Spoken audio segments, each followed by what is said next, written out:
কৃষ্ণা, জয় শ্রী রাধারানী। ভালো আছেন তো বন্ধুরা? আজ 25শে বৈশাখ, কবিগুরু রবীন্দ্রনাথ ঠাকুরের শুভ জন্মদিন। কবিকে আমরা প্রণাম জানাই। বৃষ্টির সুবাদে বেশ সুন্দর আবহাওয়া।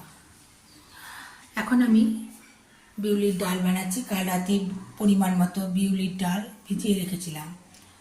আজকে ভালো করে ডাল ধুয়ে নিয়ে প্রেসারে পরিমাণ মতো জল, স্বাদ মতো নুন দিয়ে ডাল সেদ্ধ করে নিয়েছিলাম। এরপর কড়াই সরষের তেল দিয়ে তেল গরম হয়ে এলে শুকনো লঙ্কা, জিরে এবং তেজপাতা ফোড়ন দিয়ে ভালো করে নেড়ে চেড়ে নিয়ে জল শুদ্ধ ডাল কড়াইয়ে দিয়ে দিয়েছি এবং ওর মধ্যে হলুদ পরিমাণ মতো, এবং যদি চিনি দেন তো দেবেন, আমি দিইনি। ডাল সেদ্ধ হয়ে গেছে, শেষে লবণটা একবার দেখে নেবেন। জয় শ্রী কৃষ্ণ, জয় শ্রী রাধারানী। ভালো থাকবেন।